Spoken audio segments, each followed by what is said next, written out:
Hi, how you guys doing today? My name is Zach Bukowski, and this is my presentation over vinyls and grooves, the prototype and product market fit. So the vision I saw is I want to build more than just a build business. I want to create a space where music lovers and creatives and communities can come together.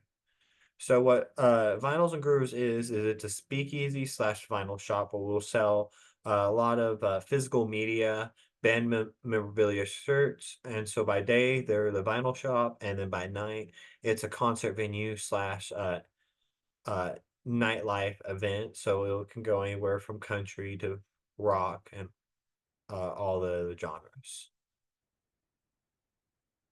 So the inspiration for this was I've always been a huge fan of music.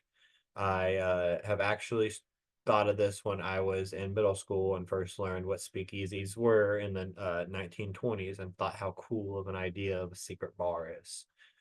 So, and I also collected vinyl since I was a little kid. I started when I was about seven, buying them all up at yard sales until now they just seem like they're so expensive to keep up with. So, and I also just love Tulsa's art scene. I go to concerts there all the time, go to Canes, go to the Twin Towers and all of them. So, also, I notice more record stores are retail focused and not fully capitalizing on the vibe they create. So, where they should cater to keeping people around and hosting events and using their resources and their brands to do more than just sell vinyls. And I've also always wanted to create a space with a sense of community where people can come together, music lovers and non, and have a place where they feel welcomed. So, my research for the product market fit is my target market is young adults, students, and music enthusiasts in Oklahoma. Unmet needs or no venue in Oklahoma offers a dual space for music, retail, and nightlife. So the only thing I could really think about in Tulsa that kind of has that is Kane's Ballroom is good about they have a whole restaurant connected to their venue. So, but that none have like a music retail store.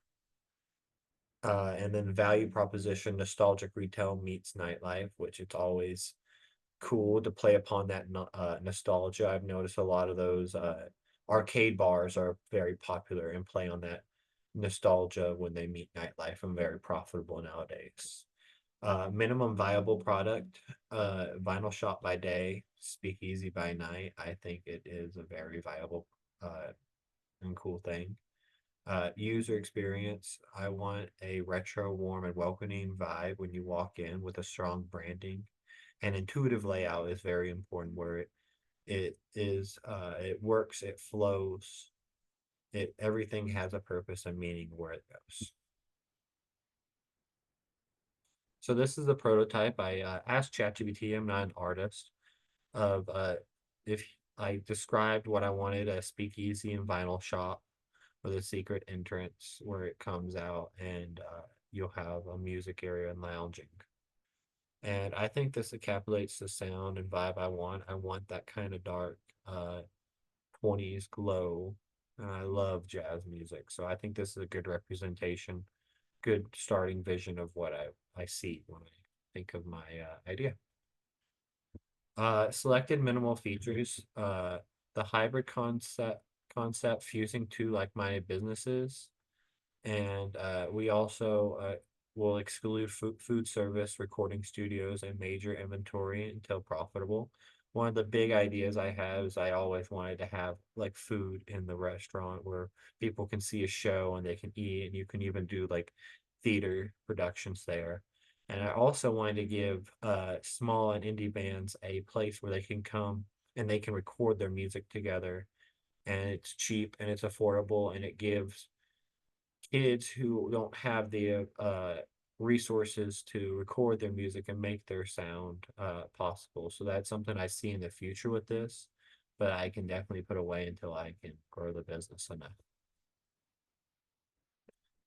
So there's expansion opportunities with merch and band collaborations. We could collaborate with a lot of local and indie musicians for exclusive merch and record drops. And it's also would be all really cool to have a house band, someone that stays there and brings in crowds that started and has roots from my location. Also, pop-up events would be very profitable. You can host branded events at festivals and college campuses. Uh, I I see that a lot with beer companies.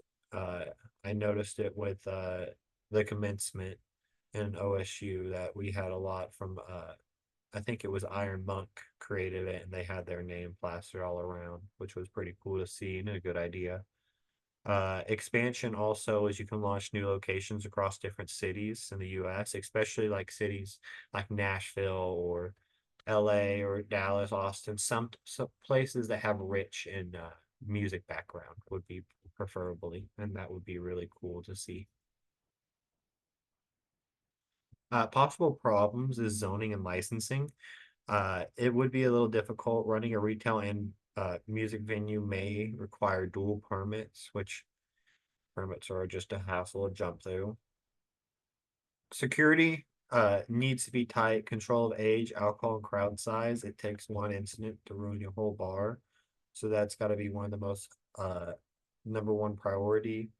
And it is one of the most common probably problems a lot of bars face.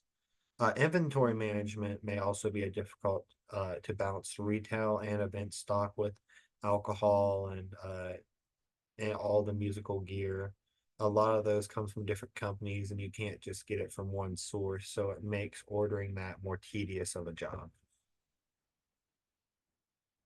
So that is my prototype and my idea. I hope you guys have a great day. Thank you guys so much for listening, and go Pokes. Thank you.